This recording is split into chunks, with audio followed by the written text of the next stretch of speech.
Bonjour, aujourd'hui je voudrais vous parler d'objectifs. Alors moi je suis entrepreneuse, ce qui fait qu'effectivement je suis habituée à avoir des objectifs qui sont pour pouvoir avancer. Sauf qu'en fait je n'avais pas vraiment d'objectif précis lorsque je me suis fait opérer de ma sleeve, contrairement à ce que je vois partout. Moi j'étais partie, parce que je me connais, hein, un côté très perfectionniste, etc., etc. Et je me dis: «OK, si je pars sur quelque chose qui est trop, vu que je ne sais pas comment mon corps va réagir, c'est lui qui perd en fait au fur et à mesure. Je ne sais pas combien je vais perdre. Si je pars sur trop, un objectif trop haut, je vais me mettre la pression, je vais être déçue et cetera et cetera et cetera».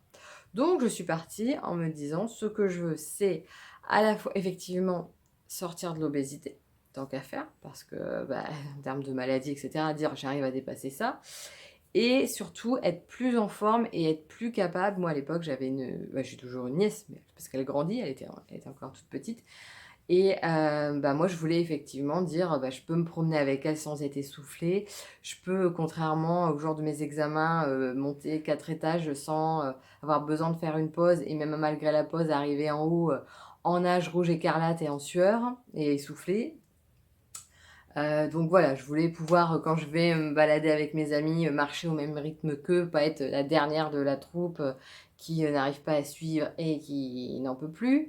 Donc voilà, moi j'étais plus dans un côté, perdre du poids pour après récupérer et être mieux, plus en forme et sortir de l'obésité en termes, purement médical.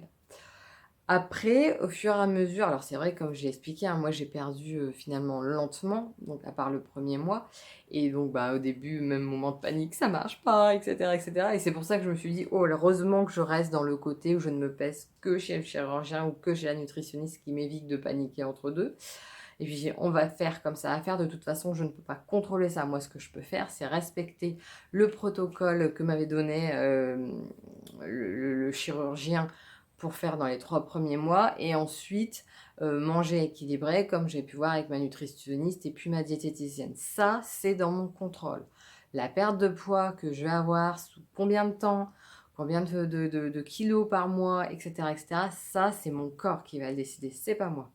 Donc je suis partie là-dessus et c'est seulement après, effectivement, une fois que je suis sortie de l'obésité, que tu t'habitues à ce nouveau corps, que tu es content quand même de perdre et que tu vois que tu as quand même encore des choses, là que je me suis amusée justement avec, l'application pour calculer avec l'IMC en me disant: «Bon OK, d'accord, maintenant je suis sortie de l'obésité, si je devais sortir du surpoids, ça serait combien? C'est ci, c'est ça». Enfin, je me suis amusée à faire des petits calculs par-ci par-là et sur le coup, je me suis dit: «Ouais, non, c'est pas possible ce qu'ils demandent, faut vraiment être trop bas».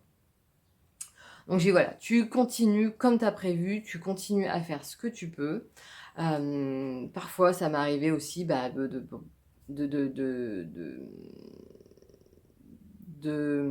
dériver, enfin pendant les repas, d'être un peu plus gourmande, de faire un petit peu de manger un petit peu de trucs. Donc je mangeais quand même à ma faim, je respectais, la quantité, je respectais le nombre de fois que je devais manger avec mes collations. Moi j'appelle ça mon goûter du matin, mon goûter de l'après-midi.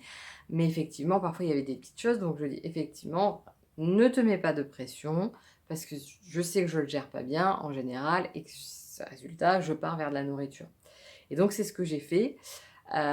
Et j'ai mes derniers kilos qui ont été aussi qui sont partis, bah, avec ma chirurgie, réparatrice où là, bah, j'en parle dans une autre vidéo, le protocole, mais effectivement, on m'a enlevé surplus de peau.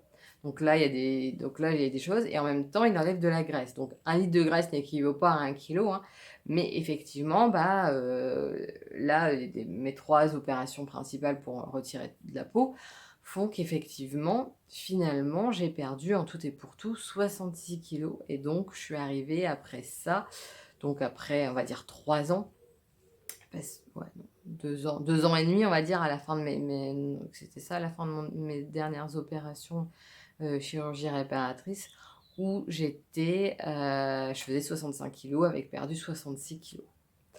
Voilà. Donc pour en revenir sur le fait que parfois, hem, c'est important de se poser la question: «Quel est votre mode de fonctionnement?»